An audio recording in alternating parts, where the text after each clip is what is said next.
Assalamualaikum warahmatullahi wabarakatuh.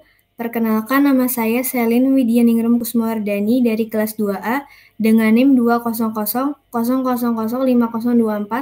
akan mempresentasikan lembar kerja mahasiswa Manet.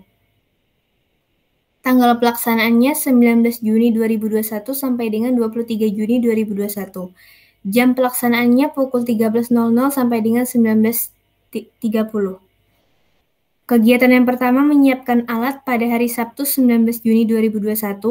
Yang kedua mengerjakan kegiatan 1 pada hari Selasa 22 Juni 2021. Yang ketiga mengerjakan kegiatan 2 pada hari Selasa 22 Juni 2021. Yang keempat mengerjakan kegiatan 3 pada hari Selasa 22 Juni 2021.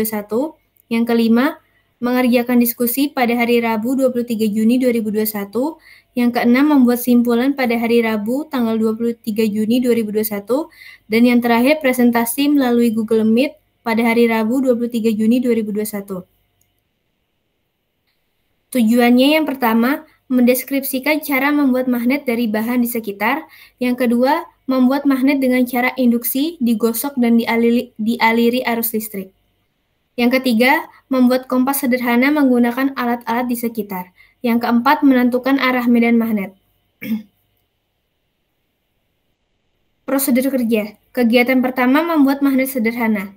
Yang pertama, siapkan alat dan bahan yang diperlukan dalam kegiatan praktikum.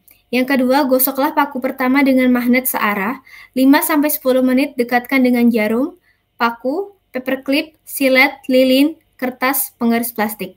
Amati apa yang terjadi. Yang ketiga, tempelkan paku kedua dengan magnet selama 5-10 menit, dekatkan dengan jarum, paku, paperclip, silet, lilin, kertas, penggaris plastik. Amati apa yang terjadi. Yang keempat, lilitlah paku dengan kawat tembaga dan sambungkan pada baterai dan bola lampu. Dekatkan dengan jarum, paku, paperclip, silet, lilin, kertas, penggaris plastik. Amati apa yang terjadi. Yang kelima, bandingkanlah hasil pengamatan langkah 2, 3, dan 4 menggunakan tabel hasil pengamatan kegiatan 1. Kegiatan 2, membuat kompas sederhana. Yang pertama, siapkan alat dan bahan yang diperlukan seperti piring plastik, air, kertas atau styrofoam, atau gabus, jarum, dan silet. Yang kedua, isi piring plastik dengan air secukupnya. Yang ketiga, letakkan silet di atas air secara horizontal dan amati apa yang terjadi. Yang keempat, letakkan kertas atau styrofoam atau gabus di atas air sebagai tempat meletakkan jarum. Yang kelima, gosokkan jarum ke magnet secara searah sebanyak 30 kali. Kemudian letakkan jarum di atas kertas atau styrofoam atau gabus pada langkah 4. Amati apa yang terjadi serta dokumentasikan. Yang keenam, silahkan putar kertas atau styrofoam atau gabus ke segala arah, selatan, timur, barat, dan lain-lain, selain arah utara. Jika styrofoam berputar kembali ke arah utara, maka kompas yang dibuat berhasil. Kegiatan 3, mengetahui arah medan magnet. Yang pertama, siapkan alat dan bahan yang diperlukan seperti kertas HVS, magnet, dan serbuk besi. Yang kedua, letakkan magnet di atas kertas HVS, kemudian taburi serbuk besi, amati apa yang terjadi, dan jangan lupa didokumentasikan. Hasil pengamatan. Hasil pengamatan kegiatan 1. Benda jarum, paku, paperclip, silet akan menempel pada paku yang digosok. Sedangkan lilin, kertas, penggaris plastik tidak akan menempel pada paku yang sudah digosok ke magnet.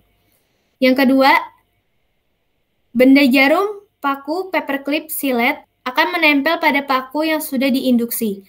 Sedangkan lilin, kertas, penggaris plastik tidak menempel pada paku yang sudah diinduksi.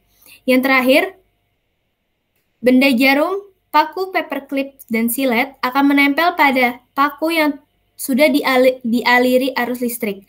Sedangkan benda lilin, kertas, penggaris plastik tidak menempel.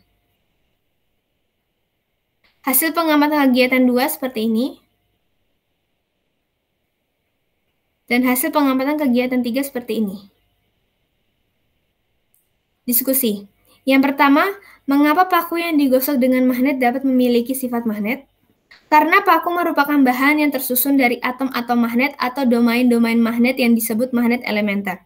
Ketika paku digosok menggunakan magnet tetap dalam satu arah, menyebabkan susunan magnet elementer pada benda tersebut menjadi teratur.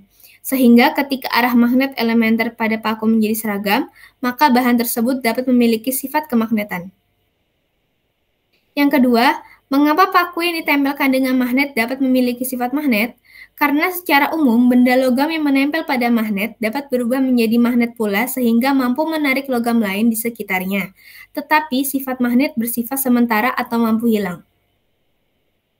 Yang ketiga, mengapa paku yang dialiri arus listrik dapat memiliki sifat magnet? Karena arus listrik dapat menghasilkan medan magnet dan medan magnet dapat menghasilkan arus listrik. Jika mengalirkan arus pada kawat yang melingkar, maka akan timbul medan magnet di sekitarnya sesuai dengan kaidah tangan kanan. Arus listrik akan mengalir pada batang paku, menyelaraskan magnet di dalamnya sehingga paku akan berubah menjadi magnet.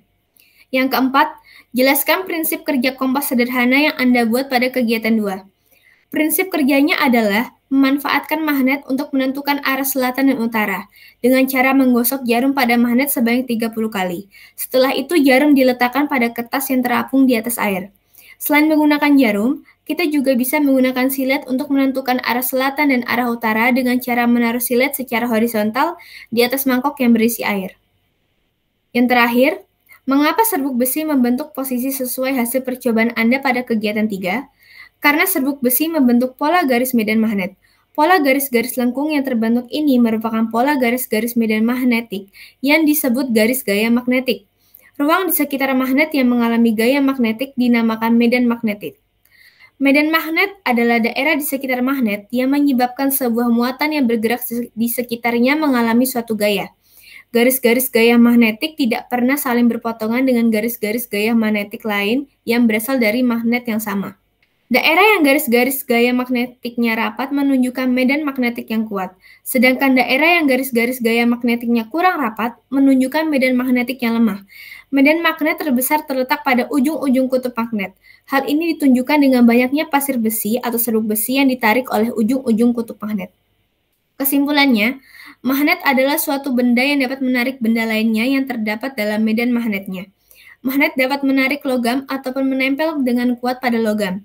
Terdapat 3 cara untuk membuat magnet, yaitu dengan cara menggosokkan magnet permanen ke benda ferromagnetik seperti besi, nikel, atau baja.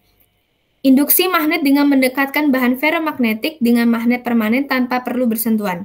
Selain itu, juga bisa dengan cara induksi elektromagnetik, dengan cara mengaliri magnet dengan arus listrik DC atau searah. Arus listrik mengalir dari kutub positif ke kutub negatif. Untuk menentukan letak kutub utara dan kutub selatan yang terbentuk dapat menggunakan kaidah tangan kanan. Sekian yang bisa saya sampaikan, kurang lebihnya mohon maaf. Wassalamualaikum warahmatullahi wabarakatuh.